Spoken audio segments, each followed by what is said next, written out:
আসসালামু আলাইকুম। কুয়েতের ফ্লাইট কি চলমান আছে নাকি বন্ধ হয়ে গিয়েছে? আপনারা জানেন দুবাই কিন্তু আজকে ড্রোন হামলার শিকার হয়েছে। গত ৩-৪ দিন যাবৎ কিন্তু ইরান কিন্তু বিভিন্ন ধরনের হামলা চালিয়েই যাচ্ছে। সো সেই জায়গা থেকে কুয়েতেও কিন্তু হামলার সম্ভাবনাটা খুবই বেশি। সো এজন্য সবাই দোয়া করেন যেন ফ্লাইটগুলো স্বাভাবিকভাবে চলতে পারে এবং কোনো ধরনের দুর্ঘটনা না ঘটে। সো আজকে যে ১২ই মে পর্যন্ত আপনাদেরকে যদি আমি আপডেট দিই, আপনারা দেখেন, এদিকে আসেন। ১২ই মে পর্যন্ত কুয়েত এয়ারওয়েজের KU284 KU284 যে ফ্লাইটটি, এই ফ্লাইটটা কিন্তু অপারেট হয়েছে। ২৮ তারিখ থেকে কিন্তু তারা অপারেশন চালাচ্ছে। সো ৭ তারিখ, ৯ তারিখ এবং ১২ তারিখ, লাস্ট কিন্তু আজকে ১২ তারিখেও কিন্তু তারা ফ্লাইট অপারেশন চালিয়েছে।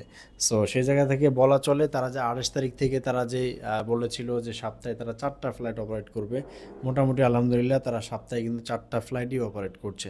সো এই জন্য যারা কুয়েত এয়ারওয়েজের টিকিট ক্রয় করতে চাচ্ছেন, আপনার কুয়েত এয়ারওয়েজেরও কিন্তু টিকিট ক্রয় করতে পারেন যদি আপনার বাজেটটা একটু বেশি থাকে। যদি আপনার বাজেট কম থাকে তাহলে সেই ক্ষেত্রে আপনি জাজিরা এয়ারলাইন্সটা চুজ করতে পারেন। সো যারা টিকিট ক্রয় করতে চাচ্ছেন আমাদের নাম্বারে যোগাযোগ করবেন, আমরা আছি আপনাদের পাশে ইনশাল্লাহ। সো ভালো থাকবেন। আসসালামু আলাইকুম।